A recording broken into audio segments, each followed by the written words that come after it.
Alcohols, phenols and ethers हा MHT-CET 2022 या परीक्षेमध्ये यावर MCQ 2 किंवा 3 MCQज विचारले जाऊ शकतात. इथं आपण जर पाहिलं तर यामध्ये सुरुवातीला इंट्रोडक्शन दिलेली आहे. अल्कोहोल्स आहेत, फिनॉल्स आहेत आणि इथर्स म्हटलेलं आहे. या ठिकाणी डू यू नोमध्ये इपॉक्साइड्स दिलेले आहेत पहा. विशेषतः इपॉक्साइड आणि ग्रिग्नार्ड रिएजंटची रिॲक्शन जर विचारली असेल तर ग्रिग्नार्ड रिएजनमधून जो आर असणार आहे तो निगेटिव्ह असणार आहे. त्यामुळं इथं जे कार्बन असणार आहे त्यावर जर पॉझिटिव्ह चार्ज निर्माण होत असेल तर तिथं त्या आरची ग्रिग्नार्ड रिएजनमधला जो अल्काइल ग्रुप असेल तो अटॅक करतो. हे आपल्याला माहीत असायला पाहिजे. तिथं म्हणजे रिंग ही तिथं ब्रेक होते. कार्बन ऑक्सिजनमध्ये ही रिंग ब्रेक होते. हे आपण लक्षात ठेवणं गरजेचं आहे. इथं क्लासिफिकेशन ऑफ अल्कोहोल्समध्ये मोनोहायड्रिक, डायहायड्रिक, ट्रायहायड्रिक, पॉलिहायड्रिक असं त्यांनी दिलेलं आहे. यामध्ये तुम्ही इथिलीन ग्लायकॉल आणि ग्लिसरॉल ही स्ट्रक्चर्स आपण लक्षात ठेवणं गरजेचं आहे.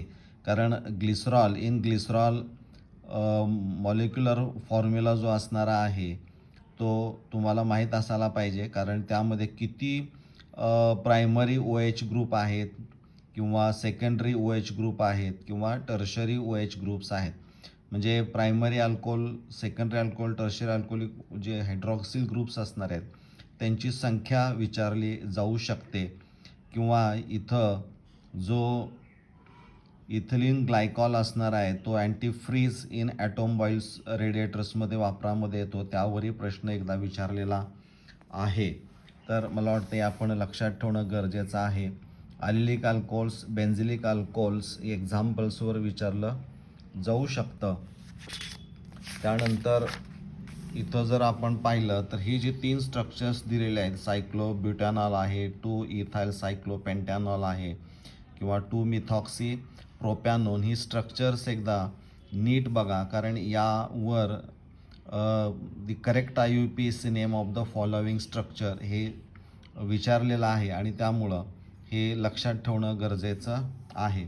त्याचबरोबर इथं जे क्रोटोनिल अल्कोहोल जे आहे त्याचं स्ट्रक्चर तुम्हाला माहीत असणं गरजेचं आहे. बऱ्याच वेळा क्रोटोनिल अल्कोहोलचं IUPAC नॉमेनक्लेचर ते विचारतात आणि मग त्यावेळी अडचण होते की आपल्याला क्रोटोनिल अल्कोहोलचं स्ट्रक्चरल फॉर्म्युलाच माहीत असत नाही आणि त्यामुळं ह्यावरही प्रश्न विचारलेला आहे. हे आपण लक्षात ठेवणं गरजेचं आहे किंवा विचारलं जाऊ शकतं. तसंच यामध्ये पण हे शेवटचं जे स्ट्रक्चर असणार आहे ते आपण एकदा नीट बघा. म्हणजे MHT-CETसाठी फक्त टेक्स्टबुक, बाकी काही वापरायची गरज लागत नाही. इथं general methods of preparation of alcohols and फिनॉल्समध्ये preparation of alcohols from alkyl halides delete आहे. त्यानंतर acid catalysed hydration of alkenes ही रिॲक्शन पण रेड्युस्ड सिलेबसमध्ये येणार आहे. हायड्रोबोरेशन ऑक्सिडेशन ऑफ अल्केन्स मात्र ही रिॲक्शन आहे, आपण लक्षात ठेवणं गरजेचं आहे. ती रिॲक्शन 11 स्टँडर्डला तुम्हाला झालेली आहे. अँटी मर्कॉनिकॉप्स ॲडिशन त्यामध्ये वॉटर मॉलिक्युलची होते आणि प्रायमरी अल्कोहोल्स यामध्ये आपल्याला मिळतात, हे लक्षात ठेवायचं आहे.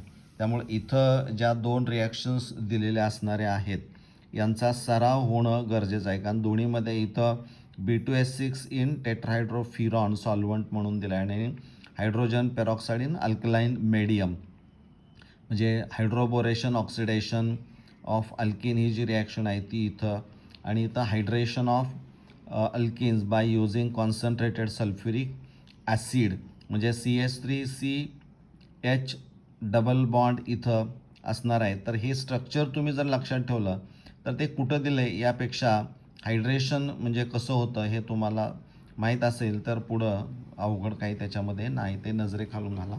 ही रिॲक्शन देखील खूप महत्त्वाची आहे. Reduction of aldehydes and ketones यामध्ये तुमच्या लक्षात येईल की इथं RCHO म्हटलं आहे, ॲरो दाखवला आहे, इथं hydrogen in presence of nickel or palladium आणि इथं lithium aluminium hydride and second step is hydrolysis आपण म्हणूया किंवा प्रोटोनेशन असं म्हटलं तर यातला H+ आयन वापरामध्ये येतो आणि this on reduction gives primary alcohols. पण बऱ्याच वेळा असं होतं की हा जो आर असणार आहे या आरमध्ये जर डबल बॉन्ड असेल, या आरमध्ये जर कार्बन कार्बन डबल बॉन्ड असेल म्हणजे ऑलिफेनिक बॉन्ड जर असेल तर तो बॉन्ड आहे तसा ठेवण्याचं काम लिथियम ॲल्युमिनियम हायड्राईड करतं. पण हा जर वापरला तर मग मात्र कार्बन कार्बन डबल बॉन्डचं रिडक्शन करून सॅच्युरेटेड कंपाऊंड तयार केलं जाऊ शकतं. यावर आहे तशी रिॲक्शन किंवा एखादं एक्झाम्पल देऊन प्रॉडक्ट तयार केला जातो आणि त्यावर सुटेबल रिड्युसिंग एजंट कुठलं, इथं म्हटलं आहे पहा, choose the correct option for the following transformation. म्हणजे हे इकडून इकडं aldehyde to primary alcohol transformation दिलं जातं आणि त्यावेळेस कोणता रिड्युसिंग एजंट, त्यामुळे एक्झाम्पल दिला असेल तर unsaturated aldehyde to unsaturated alcohol आहे का unsaturated aldehyde to saturated alcohol आहे हे आपण पाहणं आवश्यक आहे. त्यावेळेस यातला कुठला रिड्युसिंग एजंट वापरायचा हे आपण लक्षात ठेवणं आवश्यक असणारं आहे. किंवा कीटोनची रिॲक्शन पण तुम्हाला ती दिली जाऊ शकते किंवा ॲसिडचं पण प्रायमरी अल्कोहोलमध्ये कन्व्हर्जन होतं. कारण इथं काय होतं, हा बॉन्ड जो असणार आहे तो ब्रेक होतो. इकडं हा यातला एक पाय बॉन्ड ब्रेक होईल, इकडं हायड्रोजन ॲड आणि इकडं 2 हायड्रोजन म्हणजे RCH2OH हे तयार होतं. म्हणजे प्रायमरी अल्कोहोल हा तयार केला जातो. म्हणजे ह्या reducing agent lithium aluminium hydride हा जो रेड्युसिंग एजंट आहे तो किती महत्त्वाचा आहे आपण लक्षात ठेवणं गरजेचं आहे. त्यानंतर ग्रिग्नार्ड रिएजंटची कुठली रिॲक्शन, इथं पहा आरवर निगेटिव्ह चार्ज हा तुम्हाला दिसतोय, त्यामुळं it undergoes electrophilic addition reaction, तो तिथं ॲड होतो आणि त्यामुळं ह्या रिॲक्शन पुढं घडताना पाहायला मिळत आहे. त्यामुळं ग्रिग्नार्ड रिएजंटवर जास्त फोकस करणं गरजेचं आहे. ही रिॲक्शन इथं दिलेलं आहे पहा, यावरनं इथं प्रॉडक्ट जे दिलेलं आहे त्यावरनं तुमच्या लक्षामध्ये की हायड्रोजन आणि निकेल वापरला, that is the catalytic hydrogenation. If it is used then carbon carbon double bond undergoes reduction, so normal chain or saturated alcohols are formed. But when lithium aluminum hydride is used, then it protects or it does not reduces the olefinic isolated olefinic double bond. त्यामुळं हा महत्त्वाचा difference लक्षात ठेवणं गरजेचं आहे. इथं इपॉक्साईडची reaction पाहत दिलेली आहे मगा सांगितल्याप्रमाणे. यावरही प्रश्न बऱ्याच वेळा विचारलेला आहे. म्हणजे इथं रिॲक्शन दिले इन द फॉलोविंग रिॲक्शन दिलेले आहे. ए इज असं म्हटलेलं आहे. त्यामुळं ग्रिग्नार्ड रिएजंटमधला आर कुठं ॲड होतो, इथं दोन्ही कार्बन कार्बन सेम आहेत त्यामुळं तिथं डायरेक्ट तो आर जोडला जाऊ शकतो आणि कार्बन ऑक्सिजन बॉन्ड हा ब्रेक होतो. हे आपण लक्षात ठेवायचं आहे कारण परीक्षेला खूप महत्त्वाचं आहे. यामध्ये पहा डाऊस प्रोसेस आहे. यामध्ये बऱ्याच वेळा प्रश्न असा विचारला जातो पहा, ती रिॲक्शन असेल किंवा preparation of phenol from cumene असेल. The intermediate X in the following reaction is विचारलेलं आहे पहा.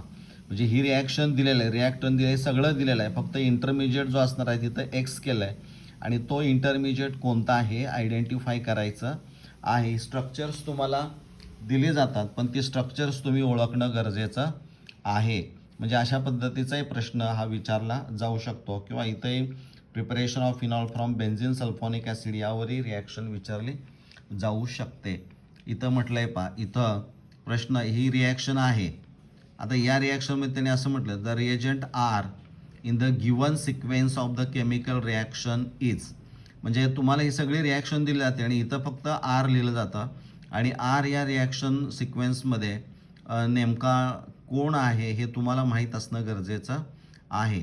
म्हणजे फायनल प्रॉडक्ट मिळवत असताना हा कोणता वापरल्यानंतर यापासून फायनल प्रॉडक्ट मिळतो यावर प्रश्न विचारलेला आपल्याला पाहायला मिळतो.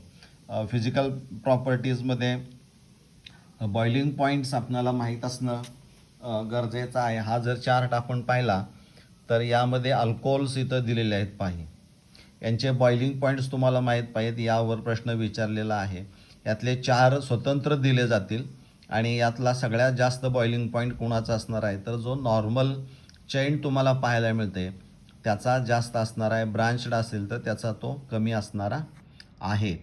तसंच इथं पण त्यांनी म्हटलेलं आहे पहा, ही 4 स्ट्रक्चर्स एकदा विचारलेत आणि त्यांनी प्रश्न काय म्हटलं आहे, which one of the following compound is more acidic. म्हणजे ही स्ट्रक्चर्स दिलेले आहेत आणि यामध्ये विच इज मोर ॲसिडिक असं त्याने विचारलं. म्हणजे यातला जो H+ आयन जो असणारा आहे, OH बॉन्ड कुणामध्ये लवकर ब्रेक होतो, म्हणजे H+ आयन किती लवकर उपलब्ध होतो ते सांगणं गरजेचं आहे. त्यावरून ते ॲसिडिक स्ट्रेंथ तुम्हाला सांगता येते. बॉइलिंग पॉईंट लक्षात ठेवताना लक्षात ठेवायचं की boiling point is directly proportional to the molecular mass, किंवा जिथं हायड्रोजन बॉन्डिंग आपल्याला जास्त पाहायला मिळते तिथंही बॉइलिंग पॉईंट हा जास्त असणारा आहे. आणि सॉल्युबिलिटीला सुद्धा हायड्रोजन बॉन्डिंग रिस्पॉन्सिबल असणारा आहे. इथं म्हटलं आहे पहा, सॉल्युबिलिटी कशी लक्षात ठेवायची, is inversely proportional to the size of hydrophobic group that is the hydrocarbon part. म्हणजे जितका हायड्रोकार्बन पार्ट जास्त असेल तितकी सॉल्युबिलिटी त्याची काय असणार आहे, कमी असणारी आहे.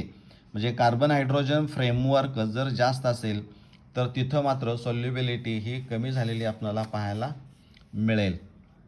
बरोबर आहे. त्यानंतर इथं या काही रिॲक्शन्स या चौकटी दिलेल्या आहेत त्या पण बघा. इथं त्यांनी म्हटलं आहे chemical properties of alcohols and phenols, laboratory test of alcohols and phenols, litmus test, reaction with bases, ह्या डिलीट केलेल्या आपल्याला पाहायला मिळतील. ह्या रिॲक्शन्स इथं सिलेबसमध्ये या परीक्षेला नाहीत, हे तुम्ही लक्षात ठेवायचं आहे. त्यानंतर पुढं distinguishing test for alcohols, Lucas test. ही रिॲक्शन तुम्हाला लुकास रिएजंट तुम्हाला माहीत पाहिजे. A mixture of anhydrous zinc chloride and concentrated HCl हा लुकास रिएजंट असणारा आहे. म्हणजे यामध्ये डिस्टिंग्विशिंग टेस्ट जे असणारे आहे ही तुम्ही बघत असताना तुमच्या लक्षामध्ये येणार आहे की प्रायमरी सेकंडरी टर्शरी अल्कोहोल्समध्ये रिॲक्शन कुणामध्ये फास्ट होते, कुणामध्ये स्लो होते आणि कुणामध्ये एकदम स्लो. हिटिंग केल्यानंतरच त्या रिॲक्शनचा रेट हा वाढतो, हे इथं त्यांनी स्पष्ट दिलेलं आहे, आपण लक्षात ठेवायचं आहे. त्यानंतर इथे पहा, arrange the following compounds in decreasing order of acid strength and justify असं म्हटलं आहे. परंतु इथं ॲसिडिक स्ट्रेंथला decreasing order of acidic strength असं म्हटलं आहे. 4 कंपाऊंड दिलेले आहेत. म्हणजे इथं OH ग्रुप कुणात लवकर ब्रेक होतो तो पहिल्यांदा येईल आणि सगळ्यात जो स्ट्रॉंग बॉन्ड असणार आहे म्हणजे तिथं तो लवकर ब्रेक होणार आहे तो शेवटी येणार आहे. डिक्रीजिंग ऑर्डर तुम्हाला आता अल्कोहोल्स आणि फिनॉल्स असे दिलेले आहेत. तर अल्कोहोल्स आणि फिनॉल्सचा विचार केला, इथं मी लिहिलं आहे. अल्कोहोल्सचा विचार जर केला तर PK व्हॅल्यू 15.9 आहे आणि फिनॉलची व्हॅल्यू जी असणार आहे PK व्हॅल्यू ती 10 असणार आहे. म्हणजे याचा अर्थच या व्हॅल्यूजवरून आपल्याला सांगता येईल की phenols are more acidic than alcohols. म्हणजे चारीमध्ये तुलना केली तर हे 2 फिनॉल्स आहेत, त्यामुळं हे ॲसिडिक कॅरेक्टर यामध्ये जास्त असणार आहे. इथं पॅरा पोझिशनला NO2 ग्रुप आहे, त्यामुळं इलेक्ट्रॉन विड्रॉईंग ग्रुप आहे, त्यामुळं OH बॉन्ड हा तो वीक करतो, त्यामुळे H+ आयन यामध्ये लवकर उपलब्ध होतो. तसं यामध्ये तुम्हाला तुलना करावी लागेल आणि ती डिक्रीजिंग ऑर्डर या पद्धतीवर पण प्रश्न विचारला जातो की select the correct decreasing order of the acidic strength of the following compounds असं इथे म्हणू शकतात आणि ही स्ट्रक्चर्स तुम्हाला दिली जाऊ शकतात. इथं इस्टरिफिकेशन प्रोसेस आहे.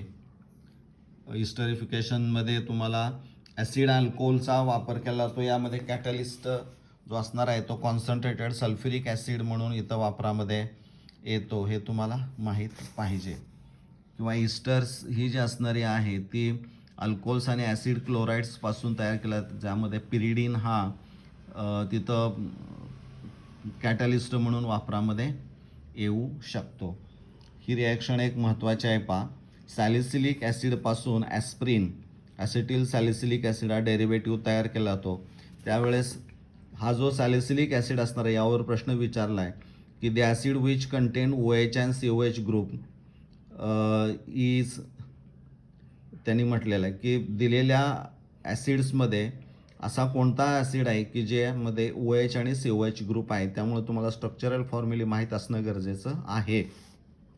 परंतु इथं ज्यावेळी ॲस्प्रिन तयार केलं त्यावेळेस पॉसिबिलिटी प्रॉब्लेम कुठे येतो की इथला एच रिप्लेस होतो का COH मधला एच रिप्लेस होतो हे माहीत असणं गरजेचं आहे. तुम्ही स्ट्रक्चर पाहिलं तर तुमच्या लक्षामध्ये येईल की OH मधला H replace by acetyl group हे सगळ्यात महत्त्वाचं आहे. म्हणजे COH मधला एच तो रिप्लेस होत नाही, हे इथं सगळ्यात महत्त्वाचं लक्षात ठेवणं गरजेचं आहे. ही ऑर्डर पण आपण लक्षात ठेवा. Reaction with hydrogen halides HI, HBr and HCl यावर the order of reactivity of hydrogen halides ही रिॲक्टिव्हिटी तुम्हाला लक्षात ठेवणं पण गरजेचं असणार आहे. इथं reaction with phosphorus halides deleted आहे. Dehydration of alcohols to alkenes हा पण डिलीटेड पार्ट असणार आहे सेटजेप रूल. परंतु डिहायड्रोहॅलोजिनेशनमध्ये सेटजेप रूल हा वापरामध्ये आलेला आहे. त्यामुळं त्याकडे लक्ष द्या, किंवा जेही नीट तुम्ही देत असाल तर ह्या गोष्टी विसरून चालणार नाही. याची तयारी तुम्हाला स्वतंत्रपणे न करता याबरोबरच करायची आहे. इथं ऑक्सिडेशन ऑफ अल्कोहोल्स म्हटलेलं आहे पहा. ऑक्सिडेशन ऑफ अल्कोहोल्स तर प्रायमरी, सेकंडरी, टर्शरी अल्कोहोल्स असणारे आहेत. इथं प्रायमरी अल्कोहोल्स आपण पाहिलं की जिथं CH2OH group is oxidise to aldehyde group. PCC pyridinium chlorochromate जो असणार आहे तो फक्त अल्डिहाइड्स तयार करतो, याचं पुन्हा ऑक्सिडेशन होऊन ॲसिडमध्ये रूपांतर होत नाही. किंवा instead of this we can use chromic anhydride देखील आपण वापरू शकतो. परंतु strong oxidising agent like potassium dichromate in acidic medium, किंवा पोटॅशियम परमॅग्नेट, किंवा डायल्यूट नायट्रिक ॲसिड ही स्ट्रॉंग ऑक्सिडायझिंग एजंट मात्र आपण वापरू शकत नाही. त्याची कारणं तुम्हाला थोडीफार माहीत असणारी आहेत. म्हणजे इथं या रिॲक्शनमध्ये तुम्हाला प्रायमरी, सेकंडरी, टर्शरी अल्कोहोल्सच्या ऑक्सिडेशनचा विचार करायचा आहे. इथं हीटिंग विथ कॉपर ही रिॲक्शन नीट बघा, कारण यावर प्रश्न विचारलेला आहे. प्रश्न काय पहा की when vapours of tertiary butyl alcohols are passed through heated copper at 573 kelvin the product formed is. म्हणजे इथं डायरेक्ट कॉपर मेटल 573 केल्विनला हीट केलेला आहे टर्शरी ब्युटाइल अल्कोहोल घेऊन, तर त्यावेळेस नेमकं जो तयार होणारा प्रॉडक्ट आहे तो कोणता आहे. तुमच्या लक्षामध्ये यायला पाहिजे की इथं डिहायड्रेशन होतं आणि अल्किन तयार केलं जातं, आणि पहिल्या दोनमध्ये डिहायड्रोजिनेशन होतं, हायड्रोजन मॉलिक्यूल रिमूव्ह होतो आणि अल्डेहाइड्स अँड कीटोन्स तयार केली जातात. म्हणजे हा जो बदल आहे तो महत्त्वाचा आहे. याकडं तुम्ही जाणीवपूर्वक लक्ष द्यायचं आहे. इथं पुढं नायट्रेशन ऑफ फिनॉल आहे. या रिॲक्शन्स नीट बघा, यावरही प्रश्न विचारलेला आहे. ब्रोमिनेशनमध्ये 2 पार्ट्स आहेत, नायट्रेशनमध्ये 2 आहेत. त्या कंडिशन्स तुम्ही बघणं गरजेचं आहे. इथं त्यांनी म्हटलं आहे what is the action of concentrate एस्टोसोफरॉन phenol or carbolic acid at 373 kelvin, किंवा name the electrophile which is generated in the sulphonation of phenol. कारण हे फार महत्त्वाचं आहे पहा. ज्यावेळी सल्फोनेशन तुम्ही रिॲक्शन कॅरी आउट करता त्या रिॲक्शनमध्ये देखील तयार होणारा जो इलेक्ट्रोफाईल असणार आहे तो कोणता तुम्हाला माहीत असणं गरजेचं आहे. तर त्यावरही प्रश्न विचारलेला आहे. ही रिॲक्शन रिमर-टिमन रिॲक्शन एकदा बघा. तर या रिॲक्शनमध्ये फिनॉल क्लोरोफॉर्म ॲक्वियस NaOH आहे. तरी in presence of sodium hydroxide there is a formation of dichlorocarbene from chloroform, आणि NaOH असल्यामुळं हा ॲसिड ग्रुप आहे, हा बेस आहे, त्यामुळं formation of salt. Na+ ion हा वेगळा केला तर फिनॉक्साईड आयन तयार होतं, आणि इथं रेझोनेटिंग स्ट्रक्चर्स तुम्ही त्याची काढले असणार, त्यामुळे it activates ortho and para positions. त्यामुळे इथं डायक्लोरोकार्बिन आर्थो पोझिशनला जोडला जाईल आणि इथला हायड्रोजन इथं, त्यामुळं CH-Cl2 तयार होईल. पुन्हा ॲक्वेस NaOH वापरलं तर Cl replace by OH, and when 2 OH groups are attach to the same carbon atom so there is a elimination of water molecule, so formation of aldehyde. पुन्हा हे salt of ॲसिडपासून free acid तुम्हाला मिळवायचं असेल तर hydrolysis केलं जातं, acid hydrolysis. त्यावेळेस तुम्हाला इथं प्रोटोनेशन होतं, म्हणजे फ्री ॲसिड हा मिळतो. सॅलिसिल अल्डिहाइड इथं तयार होतं रिमर्टिमनमध्ये. तसंच कोब रिॲक्शन जे असणारे आहे, त्या Kolbe reaction, the structure of the product P of the following reaction is, म्हणजे तुम्हाला ही रिॲक्शन दिलं त्याने फायनल प्रॉडक्ट जो असणार आहे तो तुम्हाला एक्सप्लेन करायचा किंवा ओळखायचा असतो. म्हणजे the structure of the product P of the following reactions is असं म्हटलं आहे. म्हणजे ही रिॲक्शन पण तितकीच महत्त्वाची असणारी आहे, कारण फिनॉक्साईड आयन जो असणार आहे तो आर्थो अँड पॅरा ॲक्टिवेट करतो पोझिशन. त्यामुळं हा कार्बन वीक इलेक्ट्रोफाईल इकडं जोडला जातो, त्याचंही सॉल्ट होतं, याचंही सॉल्ट तयार होतं. त्याचं हायड्रोलिसिस केलं की पुन्हा सॅलिसिलिक ॲसिड हा आपल्याला मिळतो. म्हणजे या पद्धतीनं आपण ह्या गोष्टी करणं गरजेचं आहे. अशा अनेक रिॲक्शन्स आहेत की ज्यामध्ये तुम्हाला सराव करणं अपेक्षित आहे. त्यामुळं CETची परीक्षा देणार असाल तर तुम्ही फक्त टेक्स्टबुकचा वापर करा. या टेक्स्टबुकच्या या चौकटीमध्ये दिलेल्या रिॲक्शन पण बघा, कारण बऱ्याच वेळा यावरही प्रश्न विचारलेला आपल्याला पाहायला मिळतो आहे. तर त्या दृष्टीनं आपण ही एक रिॲक्शन इथरमधली बघा, ॲटमॉस्फेरिक ऑक्सिजन जो असणार आहे तो या ऑक्सिजनच्या शेजारी जे कार्बन असणार आहे ते अल्फा कार्बन ॲटम आणि त्याला जोडलेले हायड्रोजन अल्फा हायड्रोजन त्यांचं ऑक्सिडेशन होतं, म्हणजे तिथं O2 ॲड होतो आणि परऑक्साईड्स ही तयार केली जातात. म्हणजे यावरही प्रश्न विचारलेला आहे, CETला विचारलेला प्रश्न आहे. तर या पद्धतीनं आपण सराव करणं गरजेचं आहे. पुन्हा एकदा सांगतो, या परीक्षेचा सराव हा या टेक्स्टबुकच्या आधारेच आपल्याला करायचा आहे, दुसरं काहीही वापरायचं नाही.